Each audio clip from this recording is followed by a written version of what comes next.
Hello friends नमस्ते जय जगन्नाथ मु आज तैयारी करछु व्हाइट सॉस पास्ता सेथिपाई मु नै जाइछि पास्ता चीज नहीं क्षीर नहीं गोलमरच गुंड मिक्स हर्ब रसुण काटिक नहीं चिली फ्लेक्स नहीं तापर गले परिवा सब चुना चुना काटिक नहीं प्याज बीन्स फुलकोबी गाजर आ मशरूम नहीं मैदा नहीं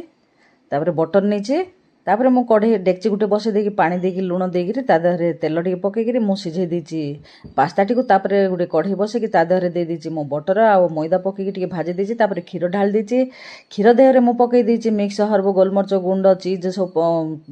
चीज पकईछि चिली फ्लेक्स पकईकी ताको व्हाइट सॉस टा तैयारी करी बाहर कर देछि तापर गुटे कढ़े बसईकरी बटर नहीं ता देहरे रसुण पकईकरी ता देहरे सब जाक परिया पकईकरी मिक्स हर्ब गोलमरच गुंड चिली फ्लेक्स सब पकईकी ता देहरे ढाल देछि व्हाइट सॉस टी तापर मु पकई देछि सिझेकी रखि दिया पास्ता टी तापर चीज पकई देछि आ चिली फ्लेक्स पकई देछि मोर हे जाइछि व्हाइट सॉस पास्ता।